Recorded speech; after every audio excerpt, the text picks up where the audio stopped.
পয়সা সারিয়া পরে যা কইছে তোমার জামাই কই গেছে আমি কই আমার জামাই কাজে গেছে কইছে আর কি মায়া ये सब ठीक कराइए ना ना कुछ का तामा सादी दिन कुछ का तामा আমারে হেরা তিন চার জন আয়া আমার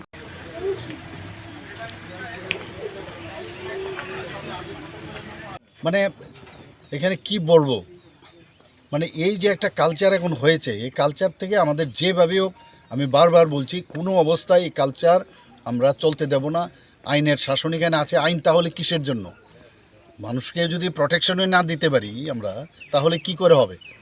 তো এর জন্য আজকে আমি সব জায়গায় আমি যাচ্ছি। আমি ডিজিপি সাহেবকেও নিয়ে এসেছি, সিএস সাহেবকেও নিয়ে এসেছি, এখানে ডিএমও আছে।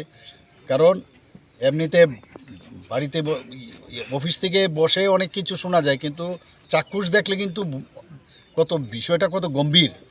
এবং আজকেও মিটিং আছে সন্ধ্যা 6টার সময়, আমি ডেকেছি সমস্ত মিনিস্টার এবং বিভিন্ন এজেন্সিস, ডিজিস, এবং কাউকে কিন্তু ছাড় দেওয়া হবে না, কাউকে ছাড় দেওয়া হবে না, এটা একদম আপনাকে বলছি। কারণ মানুষ চায় যে শান্তি, এবং শান্তি প্রতিষ্ঠিত করতেই হবে আমাদের, এইভাবে চলতে দেব না।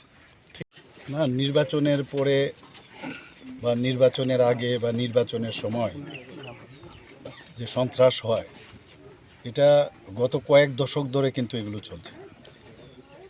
আমাদের যে ইচ্ছা ভারতীয় জনতা পার্টির সরকারের, আমরা বারবার চেষ্টা করছি, বারবার আমার যখন বিভিন্ন জায়গায় ভাষণ আমি দিয়েছি, আমি বারবার বলছি যে আমরা শান্তি চাই, শান্তিতে থাকতে চাই, ল অ্যান্ড অর্ডার আমরা এখানে ঠিকভাবে রাখব। কিন্তু ইলেকশনের রেজাল্টে এমন একটা অবস্থা সৃষ্টি করে সবসময়, এটা যে গভর্নমেন্টই আসুক, মানে আমি দেখেছি এটা 70 দশক থেকে শুরু হয়েছে এবং 80 দশকও দেখলাম, 90 দশকে, এখনও সে একই কায়দায়।